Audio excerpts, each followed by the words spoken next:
I was thinking about how we've been told to meditate on the word day and night, and we know that what's written in the words is written above in the stars.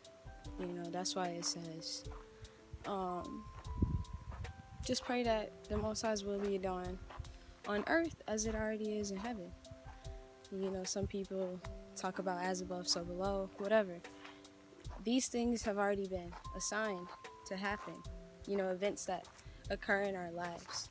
And so when you meditate on that, then you don't have to worry about going outside of the realm of what's right or what's wrong or trying to figure out what's right or wrong for your life, because when you pray that the Most High's will be done, that's what'll get done. And I just think it's important that we do that, because when we allow ourselves to meditate on things that are outside of what's truth, from the Most High, and when He speaks to us, and when we read what He spoke to, people who came before us, we end up compromising our mind space. Like when you meditate on things that there's an airplane passing. When you meditate on things that are, negative, or that you really shouldn't be concerning your mind with, like things that are out of your control, then you end up manifesting those situations and scenarios and circumstances into this, into this 3D realm. Like, because in your thought space, you just have ideas and things that you can't necessarily see in the physical. But once you begin to meditate on them, or even like watch certain things or listen to certain things, which also creates meditations in your mind, then you start to see those situations flourish and present themselves in your physical life.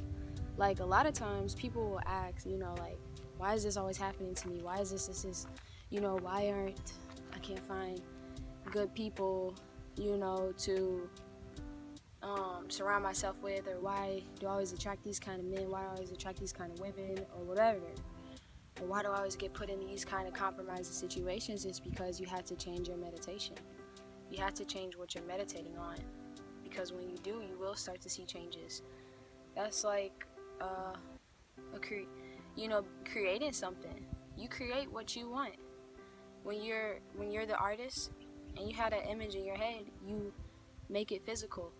But an artist could have a bright image. An artist could have a dark image. An artist could have like a vision to draw something in nature, or a vision to draw something that's found in like a city like environment, whatever it be.